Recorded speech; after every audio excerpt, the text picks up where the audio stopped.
Hello there, you're watching Time Warner Cable's local edition, the Sacramento Report. I'm Jaime Garza, and with me today is Assemblymember Steve Knight. Nice to have you here, Steve. Jaime, as thanks always. for having me.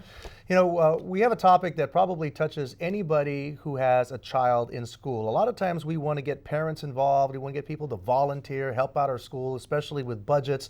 But there's also one aspect of volunteering that has some people concerned, and that's part of a bill that you've sponsored. Talk about a little bit about this school volunteer bill and what we're looking at here. Absolutely. Safety, right? It is safety. I've been a volunteer in school for the last about 9 years, and basically you go into school and you get your TB check, and if everything checks out with that in your background, you can get a sticker and go on campus. Well, right now, if you are convicted of certain violent felonies and narcotics offenses and sexual offenses, you can't work in school districts.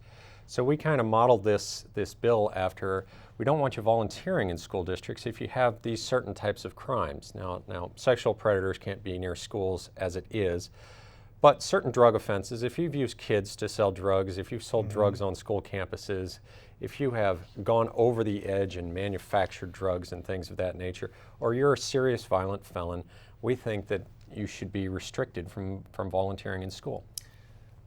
How much does this cost? I mean, you have to have a background check. There are a lot of people who want to volunteer. Do we have the resources, financially, personnel, in order to get something like this through, especially right now, given the situation that we're dealing with? And one of the best things about this bill is it's not going to cost us anything.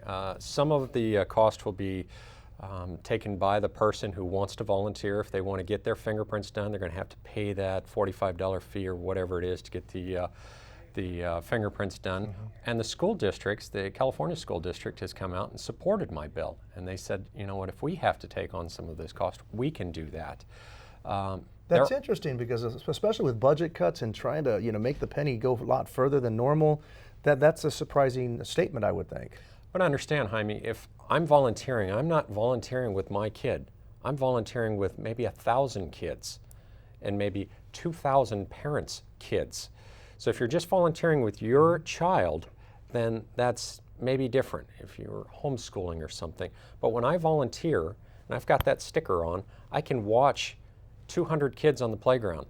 I can take children to the bathroom. That is a huge responsibility.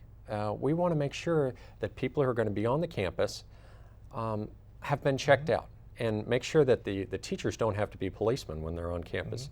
Their job is to teach our kids. What about low-income areas? I mean, there are a lot of parents here who are barely scraping the bottom, who work at their kids' school. A $45 fee may be a little pricey for some of these folks who want to be involved or need to be at a school because there's not enough volunteers. How do you deal with those people? And absolutely, and we're not deterring people from volunteering in school. That is our biggest issue, is that volunteering in school is one of the ways you make productive kids. That's absolutely. This was brought forward by the Palmdale School District, which is about the 4th or 5th biggest school district in the state of California. They have a very high rate of children that are under the poverty level. They have brought this forward because they're afraid that if they said no to somebody volunteering, they could bring a lawsuit upon the school district. And several people that have come forward in school districts all along the state of California, the school districts have said, you know what, we really don't want them to volunteer, but without this legislation, they're afraid of lawsuits. And if the school districts are willing to put up a little money, then maybe it can help some of those folks who are a little financially strapped. Assemblymember Steve Knight, thank you very much, and thank you at home for watching Time Warner Cable's local edition, the Sacramento Report. Always remember, you can catch this interview and others by going to My Government On Demand. You'll find that on Channel 1, and now you can also find us on YouTube.